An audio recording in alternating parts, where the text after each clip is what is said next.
If you want to learn about summoning and controlling demons, jinn or other entities, I have something very important to tell you. Well, first and foremost, you will fail. Let's be serious for a moment. Those who can summon and control are extremely limited in number. There has been multiple periods of time where no one on the planet can perform such a task. There are many who try to call upon nether regions, as you should know. The Supreme Being made humans above demons, thus why we use the word nether and absolutely nothing happens. This is true for about 99.98% of those who dab into the occult world of summoning.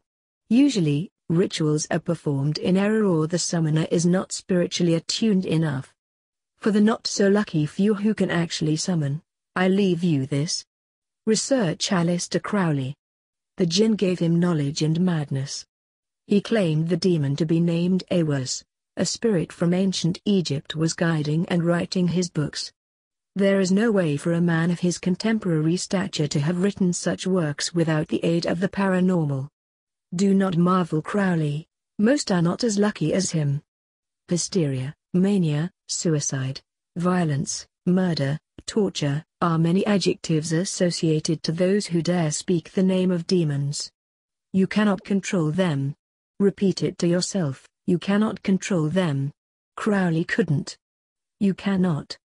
There is every so often a case of extreme violence committed that makes the news cycle, and the dark side of the occult is to blame. The main actor, unaware of his or her actions being controlled by proxy, often snaps out of the blackness spell after the act has been committed. The demons torture like that. It is their modus operandi.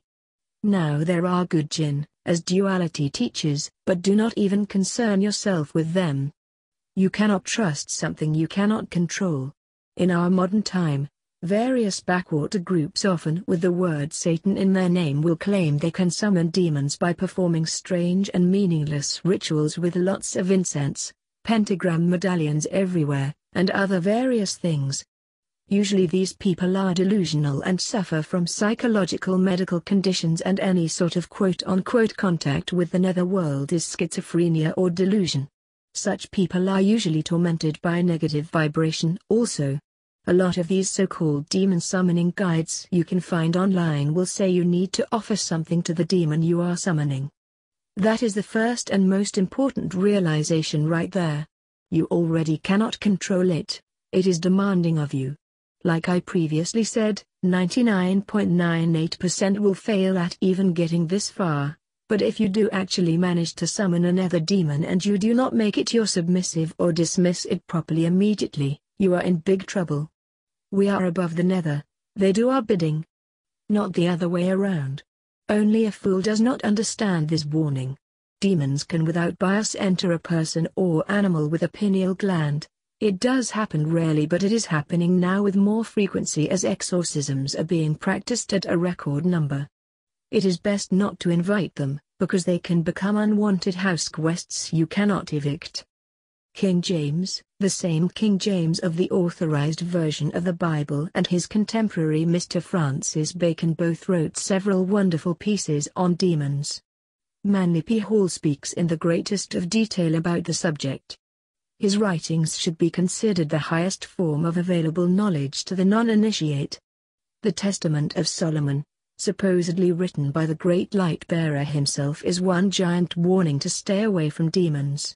Even myself, I am writing about 0.1% of my knowledge of the subject. This is not a subject to fascinate or envy. The most powerful occultists all give one warning. Stay away. Ask yourself, why do you need to summon a demon? Is it for greed, or personal lust? If so, they will consume you. There are more spirits available to summon than one could imagine, an almost infinite number of legion far beyond the main 72 jinn and legions that Solomon commanded. Even the spirit of the dead can be commanded back into the body within 72 hours. Another interesting fact, but very much unrelated. Even the contraceptive morning after pill will prevent the fertilization of life within 72 hours. Things like black magic are performed today, both consciously and subconsciously, thus describing the ugliness and evil of our world.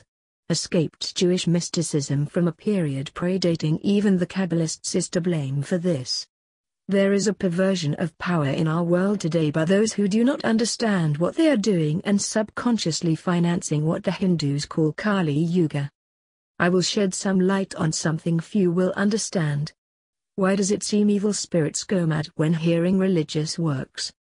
For example, reciting the Quran to a person who is known to be under the influence of an evil jinn. The answer is vibration. The exorcists of modern religion do not even understand the working of their ways or how to improve them.